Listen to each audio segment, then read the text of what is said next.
Hello Slater's, कैसे हैं आप। तो चलिए आज हम 9वीं कक्षा के अंतर्गत द्वितीय भाषा हिंदी में जिस देश में गंगा बहती है नामक कविता को पढ़ेंगे। आप सबको पता है कि हम सब भारत देश में रहते हैं, इसीलिए हम सब भारतवासी या भारतीय कहलाते हैं। क्या आप जानते हैं कि भारत और भारत में रहने वाले लोगों की क्या विशेषता है। चलिए आज के पाठ के द्वारा हम ये जानने का प्रयास करेंगे। वैसे तो ये पाठ एक सुंदर गीत है जिसे हिंदी सिनेमा के प्रमुख गीतकार शैलेंद्र ने लिखा है। तो हम इस कविता के कवि के बारे में कुछ जानकारी प्राप्त करेंगे। कवि परिचय। इस कविता के कवि शैलेंद्र कुमार जी हैं। इनका पूरा नाम शंकरीदास केसरी लाल शैलेंद्र है। इनका जन्म 30 अगस्त 1923 में पाकिस्तान के रावलपिंडी में हुआ था। इन्होंने कई प्रसिद्ध फिल्मी गीतों के रचना की। इन्हें याहूदी, अनाड़ी और ब्रह्मचारी फिल्मों के लिए 3 बार फिल्म फेयर पुरस्कार से सम्मानित किया गया। इनकी मृत्यु 14 सितंबर 1966 में हुई। हाँ तो स्लेटर्स, अब हम इस कविता के प्रस्तावना की ओर आगे बढ़ेंगे। स्लेटर्स, कविता पढ़ने से पूर्व कविता में दिए गए प्रस्तावना चित्र को ध्यान से देखिए और पूछे गए प्रश्नों के उत्तर देने का प्रयास कीजिए। प्रश्न संख्या 1।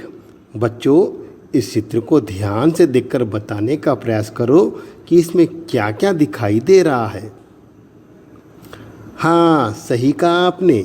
इसमें एक सफ़ेद पक्षी, हरियाली, कुछ नीले नीले फूल दिखाई दे रहे हैं। वास्तव में इस चित्र में हमारे भारत का तिरंगा दिखाई दे रहा है। प्रश्न संख्या 2। बताओ आपको इस चित्र में क्या अच्छा लग रहा है और क्यों।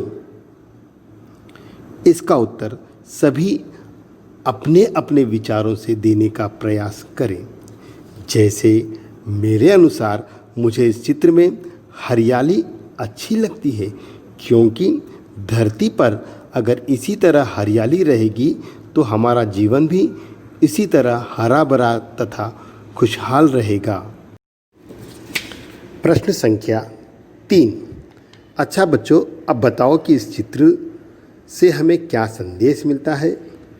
इस चित्र से हमें यह संदेश मिलता है कि हमारा भारत देश हमेशा खुशहाल रहे, चारों ओर सुख, शांति, हरियाली फैली रहे और पूरे विश्व भर में हमारा तिरंगा ऊंचा रहे तथा ऐसा ही फहराता रहे। कवि इस कविता में कहना चाहते हैं कि भारत एक ऐसा देश है जहाँ चारों ओर सुख शांति होती है। यहाँ के रहने वाले लोग एक दूसरे का सम्मान करते हैं और आपस में एक दूसरे से मिलजुल कर प्रेम पूर्वक रहते हैं। यहाँ किसी तरह का भेदभाव नहीं है।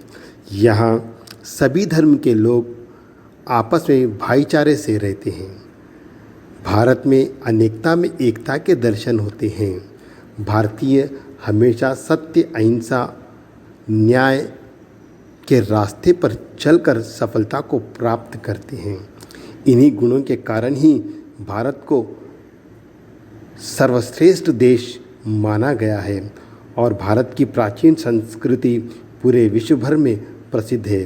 अर्थात कवि के अनुसार पूरे विश्व भर में भारत देश जैसा कोई अन्य देश नहीं है। हमें भारतीय होने का गर्व है। भारत देश को आगे बढ़ाने के लिए तथा इसकी उन्नति के लिए हमें हर समय तैयार रहना चाहिए तथा भारत देश की रक्षा करना चाहिए। स्लेटर्स, इसके बाद मैं इस कविता का उद्देश्य आपको बताऊंगा।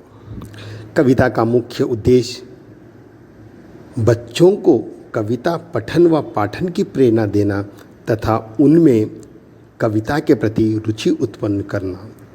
इसका दूसरा उद्देश्य यह है कि कविता के माध्यम से बच्चों में देशभक्ति की भावना जागरूक करना तथा सत्य, अहिंसा, धर्म, न्याय, मानवता आदि अन्य महान गुणों का विकास करना। अब हम इस कविता के सारांश को जान लें।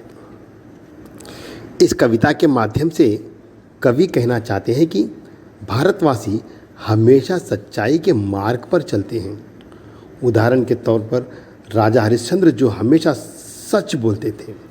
भारतवासियों के मन में स्वच्छ व निर्मल होता है। कवि कहते हैं कि हम भारतवासियों को गर्व है कि हम भारत जैसे महान देश जहाँ गंगा जैसी पवित्र नदियाँ बहती है वहाँ हमारा जन्म हुआ है। भारत में मेहमान को देवता मानकर उनकी सेवा की जाती है और वहाँ अतिथि देवो भव की प्राचीन परंपरा का पालन किया जाता है। भारतीयों को ज़्यादा का लालच नहीं होता, वे अपना गुजारा थोड़े में ही कर लेते हैं। भारतीय सभी भेदभाव को भूलकर आपस में मिलजुल कर रहते हैं। ऐसा महान देश के वासी होने का हमें गर्व है और हमें इसका गौरव बढ़ाना हमारा प्रथम कर्तव्य है। आगे कवि कहते हैं कि भारत एक अति प्राचीन देश है। इसका मुख्य व्यवसाय कृषि है। भारत कृषि प्रधान देश है। यहाँ पर अनेक पवित्र नदियाँ बहती है। इन नदियों के जल से ही अन्न उत्पन्न होता है। यहाँ अनेकता में एकता के दर्शन होते हैं। यहाँ सभी धर्म के लोग मिलजुल कर रहते हैं। भारत देश का प्राकृतिक सौंदर्य बहुत ही सुंदर है। भारत विकास के क्षेत्र में आगे बढ़ रहा है। यहाँ की सांस्कृतिक में गंगा यमुना के दर्शन होते हैं। भारत के लोग सत्य अहिंसा के मार्ग पर चलते हैं। सारे विश्व को ही अपना परिवार मानते हैं। विश्व कल्याण और मानव कल्याण ही भारतीयों का परम धर्म है। इसीलिए कहा गया है वसुदेव कुटुंबम।